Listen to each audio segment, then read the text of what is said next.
Hello, dear students. A warm welcome to my channel English Classes with Sheetal Sharma. Today, we are going to enjoy a very interesting chapter which will enable us to understand different forms of art. It will tell us what is the role of man in this universe. Yes, dear students, it is chapter number 4 in your book Hornbill, and the title is Landscape of the Soul. Now, let's see its title. Landscape of the soul.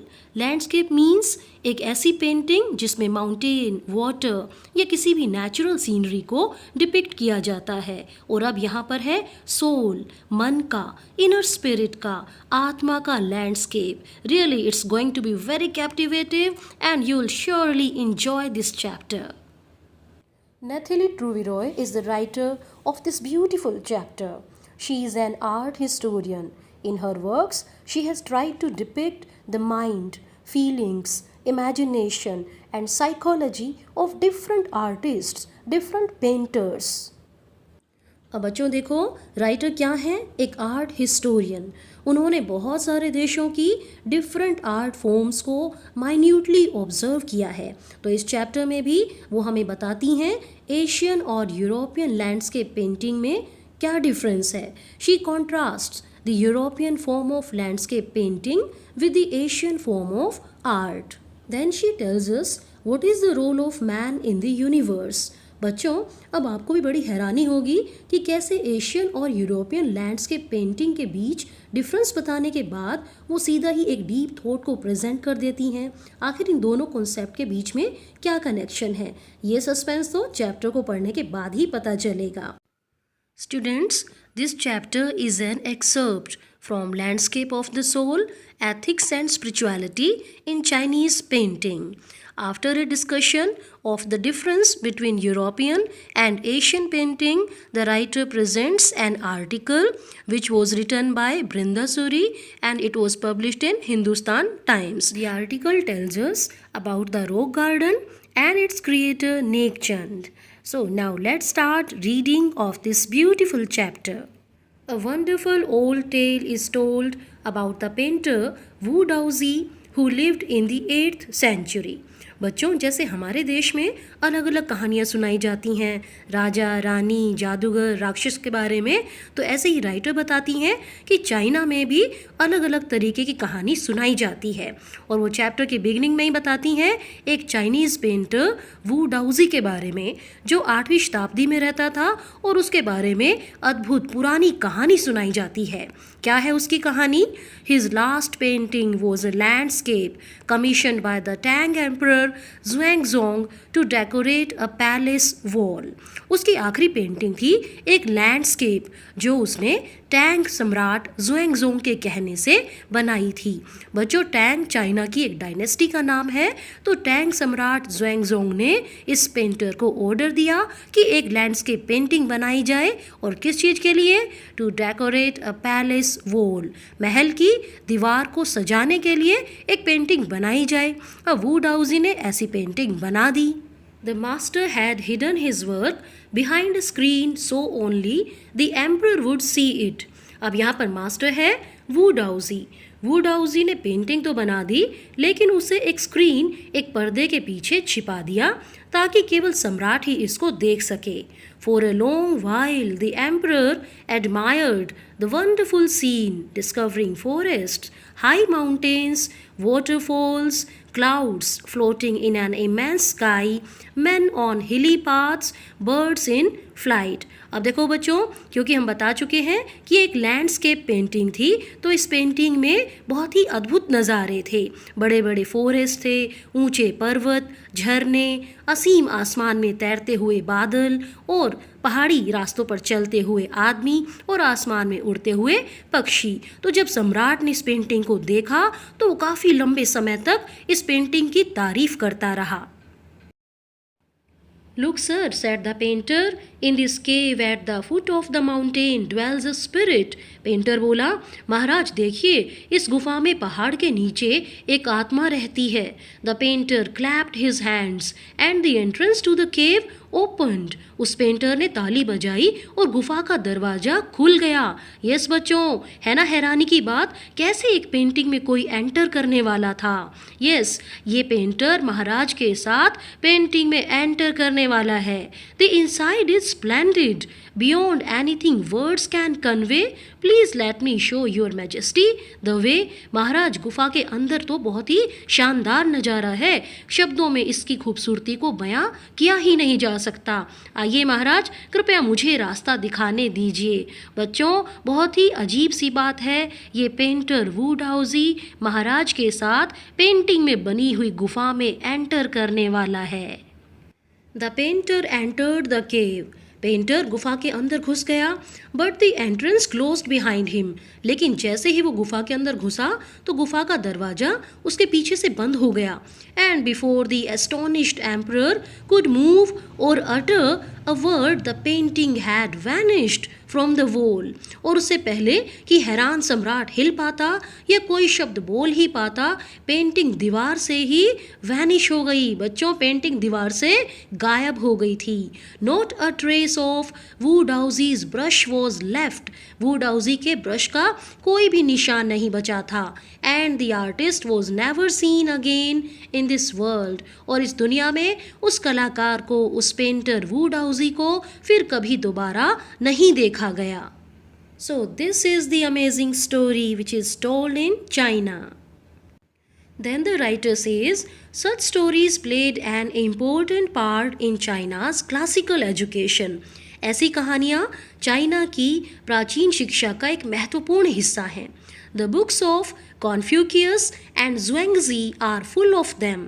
फिर writer बताती है China के दो famous philosophers के बारे में कि इन दोनों फिलोसोफर्स की बुक्स में ऐसी कहानियाँ भरी पड़ी हैं. They help the master to guide his disciple in the right direction. और उनकी बुक से एक मास्टर को, एक टीचर को हेल्प मिलती है ताकि वो अपने डिसाइपल, अपने शिष्य को सही दिशा में चलने के लिए गाइड कर सके. बच्चों, जैसे देखो हमारे यहाँ भी पंचतंत्र की कहानियाँ हैं जिसकी वजह से हमें बहुत ही अच्छी बातें सीखने को मिलती हैं. तो हर देश में ऐसी मोरल एजुकेशन वाली बुक्स होती हैं. Beyond the anecdote, they are deeply revealing of the spirit in which art was considered.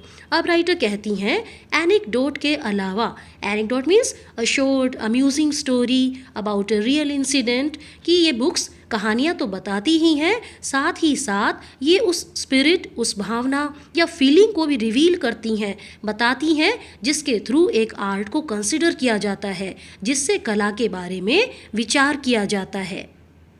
बच्चों, अब राइटर हमें एक और मज़ेदार फेमस चाइनीज़ कहानी सुनाने वाली है. She says, contrast this story or another famous one about a painter who wouldn't draw the eye of a dragon he had painted for fear it would fly out of the painting.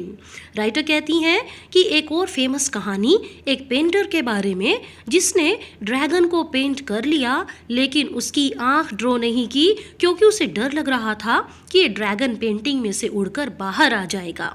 अब writer कहती हैं कि एक तो कहानी वुडाउजी वाली और एक ये ड्रैगन वाली पेंटर की कहानी. इन दोनों कहानियों को आप कॉन्ट्रास्ट कीजिए किसके साथ?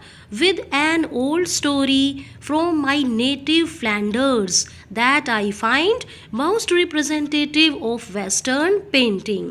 इन दोनों कहानियों को मेरे देश फ्लैंडर्स की पुरानी कहानी से कॉन्ट्रास्ट कीजिए. राइटर का देश है फ्लैंडर्स, जो वेस्टर्न यूरोपियन कंट्री है. अब राइटर कहती हैं कि ये जो कहानी मैं सुनाने वाली हूँ, वेस्टर्न यूरोपियन कहानी, ये वेस्टर्न पेंटिंग को रिप्रेजेंट करती है. इसका मतलब एक ऐसी कहानी जिससे हमें पता चलने वाला है बच्चों कि वेस्टर्न पेंटिंग की क्या खास बातें होती हैं. The writer says, in the 15th century Antwerp, a city in Belgium, a master blacksmith called Quentin Metsis fell in love with a painter's daughter. 15th century में बेल्जियम के एक शहर एंटवर्प में एक ब्लैक स्मिथ मीन्स लोहार रहता था जिसका नाम था क्विंटन मैट्सिस। उसको एक पेंटर की बेटी से प्यार हो गया। The father would not accept a son in law in such a profession. लेकिन लड़की का पिता एक ऐसे व्यक्ति को अपना दामाद मानने के लिए तैयार ही नहीं था जो प्रोफेशन से ब्लैक स्मिथ हो। इट मीन्स लड़की के पिता ने उसे अपना दामाद मानने से मना कर दिया। सो Quinton sneaked into the painter's studio and painted a fly on his latest panel with such delicate realism that the master tried to swat it away before he realized what had happened. अब Quinton ने क्या किया, वो painter के studio में चुपके से घुसा और उस मास्टर के लेटेस्ट पैनल पर, जिस बोर्ड पर वो अपनी नई पेंटिंग बना रहा था, उस पर एक मक्खी पेंट कर दी, और वो भी इतने रियलिज्म के साथ कि जब वो मास्टर अपने स्टूडियो में आया तो उसने मक्खी को उड़ाने की कोशिश की। इट मीन्स उस फादर को, मास्टर को पता ही नहीं चल पाया कि ये पेंटेड फ्लाई थी, ना कि ये सचमुच की मक्खी थी। Quinton was immediately admitted as an apprentice into his studio. अब मास्टर क्विंटन की इस कला से इतना ज़्यादा प्रभावित हो गया कि उसने क्विंटन को तभी की तभी अपने स्टूडियो में एक अप्रेंटिस, एक लर्नर, एक शिष्य के रूप में रख लिया। He married his beloved and went on to become one of the most famous painters of his age. इस तरीके से क्विंटन ने अपनी प्रेमिका से शादी भी कर ली और वो अपने समय के बहुत ही ज़्यादा फेमस पेंटर्स में से एक पेंटर बन गया। These two stories illustrate what each form of art is trying to achieve. ये दोनों कहानियाँ दिखाती हैं कि आर्ट की हर फॉर्म क्या प्राप्त करने की कोशिश कर रही है। इट मीन्स राइटर ने पहले हमें चाइनीज़ स्टोरी सुनाई और फिर यूरोपियन। तो ये दोनों कहानियों में हमें पता चलता है कि जो फॉर्म ऑफ आर्ट है वो क्या प्राप्त करने की कोशिश कर रही है। A perfect illusionistic likeness in Europe, the essence of inner life and spirit in Asia. जो यूरोपियन कहानी है उसमें इल्यूजन क्रिएट किया जाता है, एक भ्रम, जैसे मक्खी वाली कहानी का एग्जाम्पल, ऐसी मक्खी पेंट की गई कि लग रहा था कि सचमुच की ही मक्खी बैठी हो। दूसरी तरफ चाइनीज़ या एशियन कहानी कह लीजिए, उसमें क्या है, इनर लाइफ, स्पिरिट, मन, इमेजिनेशन, आंतरिक जीवन, आत्मा, उन पर फोकस किया जाता है। बच्चों, अब राइटर वेस्टर्न और एशियन पेंटिंग के डिफरेंस को डिटेल में बताती है। She says, in the Chinese story, the emperor commissions a painting and appreciates its outer appearance.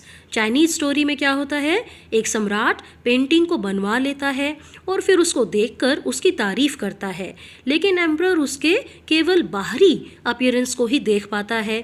But the artist reveals to him the true meaning of his work. लेकिन ये artist ही होता है जो उसे अपने वर्क, अपनी पेंटिंग के true meaning, सही वैल्यू के बारे में बताता है। The emperor may rule over the territory he has conquered but only the artist knows the way with in.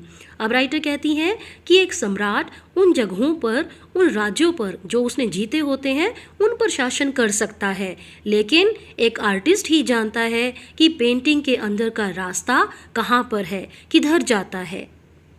सम्राट ने पेंटिंग की बहुत ज़्यादा तारीफ की थी, लेकिन उस सम्राट को ये नहीं पता था कि पेंटिंग में एंटर कैसे किया जा सकता था। ये तो केवल उस आर्टिस्ट वू डाउजी को ही पता था। इसीलिए आर्टिस्ट कहता है, let me show the way.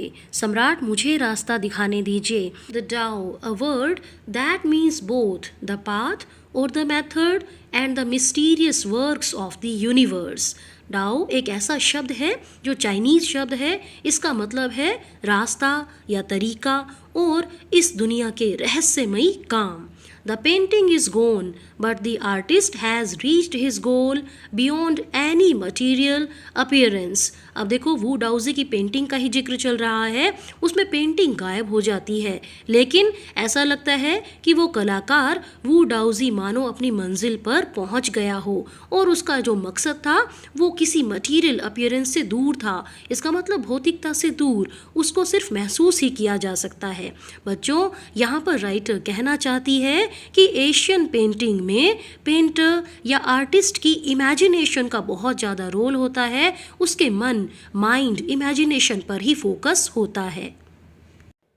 A classical Chinese landscape is not meant to reproduce an actual view, as would a Western figurative painting. बच्चों, चाइनीज़ लैंडस्केप में एक एक्चुअल रियलिस्टिक व्यू को प्रेजेंट नहीं किया जाता, जबकि वेस्टर्न पेंटिंग फिगरेटिव होती है। इसका मतलब क्लोज टू रियल होती है। जैसे देखिए, आपको दो इमेज दिखाई दे रही हैं। एक पिक में क्लियर विजिबिलिटी नहीं है, कुछ धुंधला सा है, ये चाइनीज़ लैंडस्केप की पिक है। दूसरी तरफ यूरोपियन वेस्टर्न पेंटिंग की भी इमेज है यहाँ पर, जिसमें आपको क्लियरली दिखाई दे रहा है कि नीला आसमान है, नदी है, पेड़ है। तो ये एग्जाम्पल है वेस्टर्न फिगरेटिव पेंटिंग का। Whereas the European painter wants you to borrow his eyes and look at a particular landscape exactly as he saw it from a specific angle. European painter चाहता है कि आप उससे उसकी आंखें उधार ले ले और एक पर्टिकुलर लैंडस्केप को उसी नज़रिए से, उसी एक स्पेसिफिक एंगल से देखें जैसे उसने देखा था। तो बच्चों, एक यूरोपियन पेंटर चाहता है कि आप लैंडस्केप को उसकी ही नज़रों से देखें। अब हम देखते हैं चाइनीज़ पेंटर क्या चाहता है। The Chinese painter does not choose a single view point. Chinese painter सिर्फ एक ही नज़रिया चूज़ नहीं करता। His landscape is not a real one. हम ये पहले ही पढ़ चुके हैं कि चाइनीज़ पेंटिंग में फिगरेटिव पेंटिंग नहीं होती है, रियल नहीं होती है, तो इसीलिए उसका लैंडस्केप रियल नहीं होता। And you can enter it from any point, then travel in it. The artist creates a path for your eyes to travel up and down. तो लैंडस्केप रियल नहीं है, तो आप क्या कर सकते हैं, आप कहीं से भी इस पेंटिंग में एंटर कर सकते हैं। इसका मतलब आप पेंटिंग को जिस तरीके से समझना चाहें आप वैसे ही समझ सकते हैं। आप अपनी इमेजिनेशन को यूज़ कर सकते हैं, उस पेंटिंग में आप ट्रैवल कर सकते हैं, क्योंकि आर्टिस्ट ने बहुत सारे रास्ते बना दिए हैं कि आपकी आंखें ऊपर नीचे कहीं पर भी घूम सकती हैं। Then back again in a leisurely movement, और उसके बाद उस पेंटिंग में घूमने के बाद आप वापस भी आ सकते हैं। लेजरली मीन्स बिल्कुल रिलैक्स्ड वे से, बहुत ही खुशी से रिलैक्स्ड होकर आप वापस भी आ सकते हैं। तो बच्चों, हमें पता लगता है कि एक चाइनीज़ पेंटर कोई भी रिस्ट्रिक्शंस नहीं लगाता है व्यूअर्स पर, बल्कि व्यूअर्स अपनी इमेजिनेशन से उस लैंडस्केप को किसी भी तरीके से इंटरप्रेट कर सकते हैं और उसमें किसी भी तरीके से एंटर कर सकते हैं। Explaining the importance of the viewer's imagination, the writer says, this is even more true in the case of the horizontal scroll, in which the action of slowly opening one section of the painting, then rolling it up to move on to the other, adds a dimension of time which is unknown in any other form of painting. अब writer example देती हैं horizontal scroll का, जो आप image में भी देख सकते हैं बच्चों। इसमें क्या दिखाया जाता है कि एक पेंटिंग को आप धीरे धीरे देखते हैं और फिर उसके बाद आप इस स्क्रॉल को मोड़ते हुए, आगे घुमाते हुए दूसरी पेंटिंग को देखते हैं। तो इस तरीके से व्यूअर की इमेजिनेशन की बहुत ही ज़्यादा वैल्यू होती है, और ऐसा काम करते हुए एक डायमेंशन ऑफ टाइम भी ऐड हो जाता है। इट मीन्स आपने एक रोल में एक पेंटिंग देखी, उसमें अपनी इमेजिनेशन से उसको और अट्रैक्टिव बनाया, उसके बारे में सोचा, फिर स्क्रॉल को और आगे मूव किया तो दूसरी पेंटिंग आपके आगे आ गई। इस तरीके से व्यूअर की जो इमेजिनेशन का रोल होता है वो बहुत ही ज़्यादा होता है। राइटर कहती है कि इस तरीके की पेंटिंग ऐसे लगता है कि कहीं पर भी आपको देखने को नहीं मिलेगी। तो बच्चों, आपने देखा हॉरिजॉन्टल स्क्रॉल में पेंटिंग का एक सेक्शन आया, फिर धीरे धीरे दूसरा आया, तो ऐसे में किस चीज़ की ज़रूरत होती है, व्यूअर के एक्टिव पार्टिसिपेशन की। Yes, the writer says it also requires the active participation of the viewer. इसमें दर्शक के एक्टिव पार्टिसिपेशन की बहुत ही ज़्यादा ज़रूरत है। Who decides at what pace he will travel through the painting, क्योंकि व्यूअर ही डिसाइड करेगा कि उसे जो यात्रा करनी है, इस पेंटिंग में ट्रैवल करना है, वो किस स्पीड से करेगा। A participation which is physical as well as mental. अब राइटर कहती हैं कि ये व्यूअर का पार्टिसिपेशन फिजिकल लेवल पर भी होगा और मेंटल लेवल पर भी। जैसे देखो वू डाउजी ने अपनी इमेजिनेशन से पेंटिंग में एंटर कर लिया था, तो उसका ये पार्टिसिपेशन फिजिकल भी था और मेंटल भी था। The Chinese painter does not want you to borrow his eyes, he wants you to enter his mind. बच्चों यहाँ पर हमें डिफरेंस पता लग रहा है। यूरोपियन पेंटर चाहता है कि आप उससे उसकी आंखें उधार ले लें, लेकिन चाइनीज़ पेंटर क्या कहता है कि उससे आप जो है आंखें उधार ना लें, बल्कि आप उसके माइंड में ही एंटर कर जाएं। इट मीन्स चाइनीज़ पेंटर की जो इमेजिनेशन होती है वो सारी इमेजिनेशन व्यूअर के माइंड में भी आ जाए। The landscape is an inner one, a spiritual and conceptual space. तो चाइनीज़ लैंडस्केप कैसा होता है, जिसमें आंतरिक बातें होती हैं, जिसमें स्पिरिचुअलिटी, आत्मिकता होती है, फीलिंग्स, इमेजिनेशन होती है, और ये एब्स्ट्रैक्ट आइडियाज़ होते हैं। इट मीन्स आप इसको महसूस कर सकते हैं, क्योंकि इमेजिनेशन सिर्फ महसूस की जा सकती है। This concept is expressed as shanshui, literally mountain water, which used together represent the word landscape। बच्चों अभी जो हमने बात की कि चाइनीज़ लैंडस्केप एक स्पिरिचुअल कॉन्सेप्ट है, एक इनर कॉन्सेप्ट है, तो उसी कॉन्सेप्ट को चाइनीज़ लैंग्वेज में शेंशुई कहा जाता है, और इसका शाब्दिक अर्थ एक ये भी होता है माउंटेन वाटर, पहाड़ और पानी, या नदी भी कह सकते हैं आप। अभी दोनों मिलकर क्या चीज़ दिखाते हैं, लैंडस्केप। इसका मतलब है जब भी हमें लैंडस्केप ड्रॉ करने के लिए कहा जाता है तो हम क्या बनाते हैं, पहाड़ या नदी, यही दोनों चीज़ बनाते हैं। More than two elements of an image, these represent two complementary poles reflecting the Taoist view of the universe। और अब ये सारा कॉन्सेप्ट क्या कहलाता है, यूनिवर्स का डाओइस्ट व्यू। इसका मतलब इस ब्रह्मांड के बारे में जो डाओइस्ट व्यू है वो यही बताता है माउंटेन और वाटर के बारे में।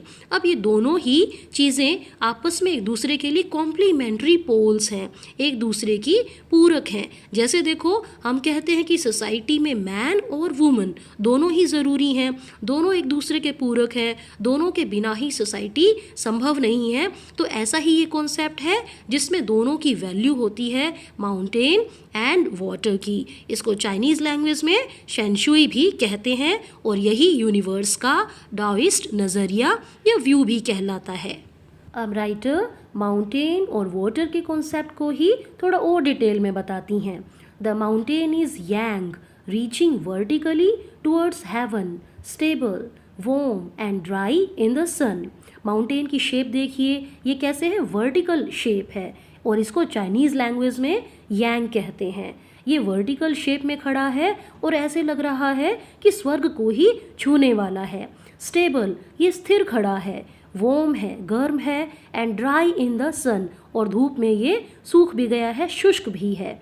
While the water is yin, horizontal and resting on the earth, fluid, moist and cool. दूसरी तरफ वाटर को चाइनीज़ लैंग्वेज में यिन कहा जाता है, और इसकी शेप देखिए, ये हॉरिजॉन्टल शेप में है। यहाँ पर वाटर का मतलब रिवर है, रिवर हॉरिजॉन्टल शेप में है और ये धरती पर बहती है। ये लिक्विड है, फ्लूइड मीन्स ये लिक्विड है, नमी वाली है और ठंडी भी है। तो इस तरीके से राइटर हमें कॉन्सेप्ट बताती हैं यांग और यिन का। तो बच्चों आपको ध्यान रखना है, yang means mountain and yin means water और रिवर, क्योंकि बच्चों देखो ये कॉन्सेप्ट एग्जाम में बहुत बार पूछा जाता है। This is very important question.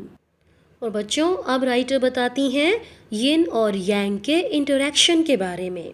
The interaction of yin, the receptive feminine aspect of universal energy, and its counterpart yang, active and masculine, is of course a fundamental notion of Taoism। अब writer बताती हैं यिन जो है वो प्रकृति का, universal energy का, इस ब्रह्मांड की ऊर्जा का एक फेमिनिन एस्पेक्ट होता है। इट मीन्स यिन को एक फीमेल के रूप में देखा जाता है, इसे रिसेप्टिव माना जाता है। इसका मतलब ये नए नए आइडियाज़, सजेशंस को एक्सेप्ट करती है। दूसरी तरफ इसका जो साथी है यांग उसे मैस्कुलिन इट मीन्स मेल माना जाता है, और जब इन दोनों का इंटरेक्शन होता है तो उसे डायोइज्म का एक बहुत ही फंडामेंटल बेसिक नोशन माना जाता है। इसका मतलब डायोइज्म व्यू में इन दोनों के इंटरेक्शन को बहुत ही इम्पोर्टेंट माना गया है। What is often overlooked is an essential third element, the middle void where their interaction takes place। और राइटर कहती हैं कि एक ऐसा पॉइंट है जिसको नज़रअंदाज कर दिया जाता है, और वो है बहुत ही ज़रूरी थर्ड एलिमेंट जिसको मिडल वॉइड कहते हैं। और इस मिडल वॉइड में हमें क्या पता लगता है, जहाँ पर यिन और यांग का इंटरेक्शन होता है उसे ही मिडल वॉइड कहते हैं। This can be compared with the yogic practice of pranayama। अब राइटर कहती हैं यिन यांग या उनका इंटरेक्शन मिडल वॉइड, इस सारी प्रोसेस को हम कंपेयर कर सकते हैं प्राणायाम से। प्राणायाम में क्या होता है, breathing in, retain, breath out. The suspension of breath is the void where meditation occurs. Pranayama में हम इनहेल करते हैं, सांस को अंदर खींचते हैं, और फिर हम रिटेन मीन्स सांस को रोक के रखते हैं, और कुछ पल के बाद हम उस सांस को बाहर निकाल देते हैं। इस तरीके से जो सस्पेंशन ऑफ ब्रेथ होता है, इट मीन्स जो बीच का पॉइंट है जहाँ पर हमने सांस को रोक कर रखा उसी को वॉइड कहते हैं, और उसी पल में हमारी सारी मेडिटेशन होती है। The middle void is essential, और ये मिडल वॉइड बहुत ही ज़्यादा इम्पोर्टेंट है। Nothing can happen without it. Writer कहती हैं मिडल वॉइड के बिना कुछ भी संभव नहीं है।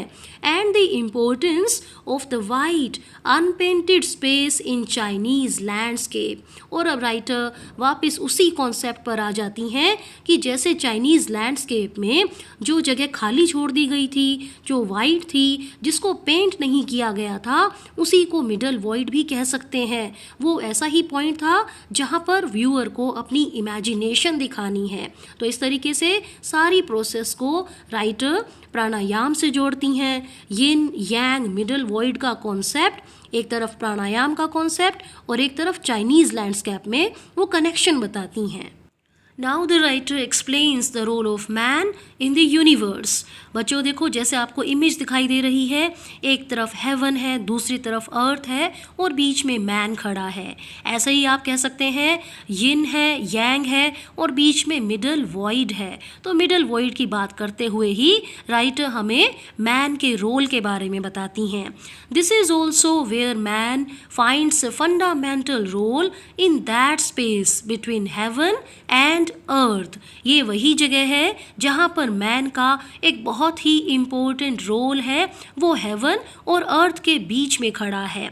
ही becomes the conduit of communication between both poles of the universe। Universe के इन दोनों पोल्स के बीच में संप्रेषण का एक चैनल बन जाता है। वो कम्युनिकेट कैसे किया जाएगा, मैन के थ्रू किया जाएगा। तो इस तरीके से राइटर मैन की ड्यूटी को बहुत ही ज़्यादा इम्पोर्टेंस देती हैं।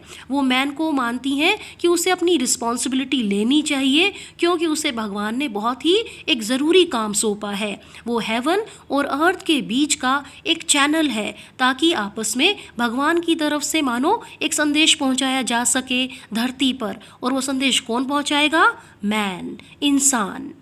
His presence is essential। उसकी उपस्थिति बहुत ही ज़्यादा ज़रूरी है। किसकी, मैन की।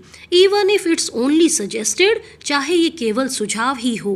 Far from being lost or oppressed by the lofty peaks। इंसान बहुत दूर है, किससे, ऊंचे ऊंचे पहाड़ों में वो गुम नहीं हो सकता, ऊंचे पहाड़ उसे दबा नहीं सकते। He is in Francois Chang's wonderful expression, the eye of the landscape। वो तो फ्रैंकोइस चैंग के शब्दों को यूज़ किया जा रहा है यहाँ पर, the I of the landscape. उसे तो लैंडस्केप की आँख कहा जाता है। यहाँ पर देखो, लैंडस्केप का मतलब था एक स्पिरिचुअल कॉन्सेप्ट। तो स्पिरिचुअल कॉन्सेप्ट की आई का मतलब है इंसान अच्छाई को आगे तक पहुँचाने वाला एक रिप्रेजेंटेटिव है। भगवान ने उसे धरती पर एक खास मैसेज के साथ भेजा है, इसीलिए हम इंसानों का कर्तव्य बनता है हम धरती को नुकसान ना पहुँचाएं। साथ ही साथ ही साथ राइटर ये भी कहना चाहती हैं कि लैंडस्केप की ब्यूटी को इंसान की आंखें अच्छे से समझ सकती हैं, क्योंकि इंसान के पास दिल है और वो बहुत अच्छे से इमेजिन कर सकता है, अपनी इमेजिनेशन से लैंडस्केप को समझ सकता है। Now comes the second part of the chapter. Here the writer discusses an article written by Brinda Suri which was published in Hindustan Times on 28th of August 2005. यहाँ पर राइटर हमें outsider art के बारे में बताती हैं। Outsider art का मतलब है बच्चों ऐसे कलाकार, ऐसे आर्टिस्ट जिनको ट्रेनिंग नहीं मिली हुई थी, जिनके पास कोई खास डिग्री नहीं थी, लेकिन उन्होंने अपनी कला को दिखाया था। बच्चों देखो, किसी भी पेंटिंग को बनाने के लिए या कोई भी कला दिखाने के लिए ज़रूरी नहीं है कि हमारे पास उस प्रोफेशन की डिग्री हो। कोई इंसान अपने दिल से भी पेंटिंग बना सकता है और उसी से सभी लोगों को इम्प्रेस कर सकता है। तो उसी कॉन्सेप्ट की अब बात हो रही है। And the writer says when French painter Jean Dubuffet mooted the concept of art brut in the 1940s, the art of the untrained visionary was of minority interest. 1940s में जब फ्रेंच पेंटर जीन डुबुफे ने art brute के concept को विकसित किया था, art brute का मतलब अनट्रेन्ड आर्टिस्ट की आर्ट के बारे में, तो इसमें लोगों ने कोई भी इंटरेस्ट नहीं लिया, या फिर हम कह सकते हैं बहुत ही कम इंटरेस्ट लिया गया। From its almost veiled beginnings, outsider art has gradually become the fastest growing area of interest in contemporary art internationally. हालांकि आउटसाइडर आर्ट की बिगनिंग बहुत ही रहस्यमयी थी, वेल्ड थी, लेकिन धीरे धीरे अब इसमें बहुत ही ज़्यादा इंटरेस्ट लिया जा रहा है। अब अगर हम इंटरनेशनल लेवल पर कंटेम्प्रेरी आर्ट की बात करते हैं तो आउटसाइडर आर्ट एक बहुत ही इंटरेस्टिंग टॉपिक बन चुका है।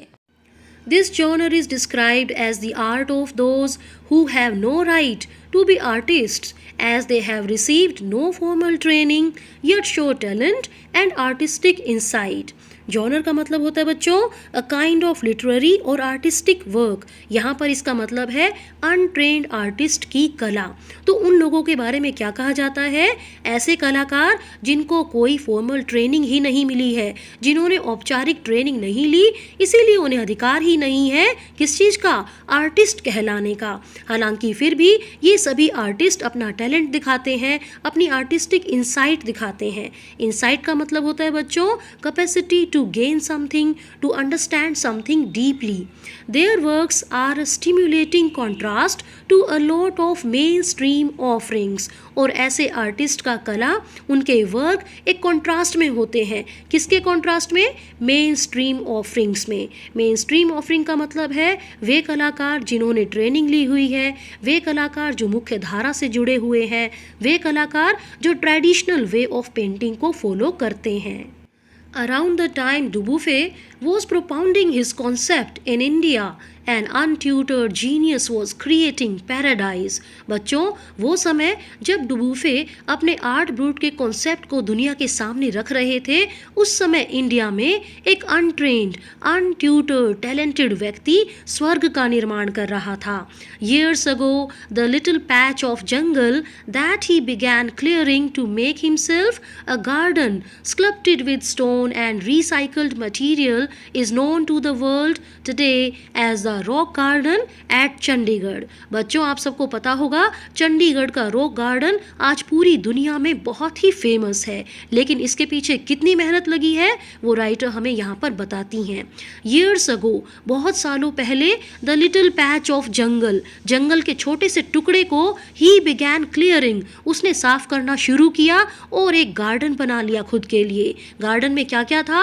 स्टोन, रिसाइकल्ड मटेरियल, पत्थर और ऐसी चीज़ें जो टूट फूट गई थी उनको दोबारा से फिर से यूज़ किया गया था, और इन सारी चीज़ों से ऐसी मूर्तियां बनाई गई कि जो आज पूरी दुनिया में रॉक गार्डन के नाम से फेमस है। Its 80-year-old creator, director Nek Chand is now hailed as India's biggest contributor to outsider art. बच्चों, रॉक गार्डन के 80 वर्षीय क्रिएटर और डायरेक्टर नेक चंद का आज आउटसाइडर आर्ट के फील्ड में इंडिया की तरफ से सबसे बड़े कंट्रीब्यूटर, सबसे ज़्यादा योगदान देने वाले व्यक्ति के रूप में स्वागत किया जाता है। The 50th issue, Spring 2005 of Raw Vision, a UK-based magazine pioneer in outsider art publications, features Nek Chand and his rock garden sculpture Women by the Waterfall on its anniversary issues cover। बच्चों, एक magazine है UK की रो vision, जिसे outsider art publication में Pioneer माना जाता है। Pioneer का मतलब है जो सबसे पहले किसी नई चीज़ को एक्सप्लोर करता है। तो इस मैगजीन में आउटसाइडर आर्ट के बारे में लिखा जाता है, उन्हें पब्लिश किया जाता है। ऐसी मैगजीन के 50th इशू स्प्रिंग 2005 ने नेक चंद और उनके रॉक गार्डन की स्कल्पचर मूर्ति कला विमेन बाय द वाटरफॉल को अपने एनिवर्सरी के इशू कवर में जगह दी थी। बच्चों, it is a really great achievement. और आप यहाँ पर विमेन बाय द वाटरफॉल की इमेज भी देख सकते हैं। You can enjoy this. The notion of art brut or raw art was of the works that were in their raw state as regards cultural and artistic influences. Art brute या रो art का ये विचारधारा, concept उन works के बारे में मानी जाती थी जो कल्चरल और आर्टिस्टिक इन्फ्लुएंसेस के संबंध में रिफाइंड स्टेट में नहीं माने जाते थे। इट मीन्स ऐसे वर्क, चाहे उनको कल्चरल नज़रिए से देखिए या आर्टिस्टिक इन्फ्लुएंसेस के संदर्भ में, उन्हें ये माना जाता था कि वे रिफाइंड स्टेट में नहीं हैं। Anything and everything from a tin to a sink to a broken down car could be material for a work of art, something Nek Chand has taken to dizzying heights. लेकिन नेक चंद जी ने कमाल कर दिया, उन्होंने साबित कर दिया कि हर चीज़ या कोई भी चीज़, चाहे वो टिन हो, सिंक हो या एक टूटी हुई कार हो, वो एक वर्क ऑफ आर्ट के लिए एक अच्छा मटेरियल हो सकती है। उन्होंने प्रूव कर दिया कि सिंपल से सिंपल चीज़ से भी आर्टिस्टिक पीस क्रिएट किया जा सकता है। नेक चंद जी इन सब चीज़ों को आकाश की ऊंचाइयों तक ले गए। इट मीन्स उन्होंने अपने टैलेंट से सबको हैरान कर दिया।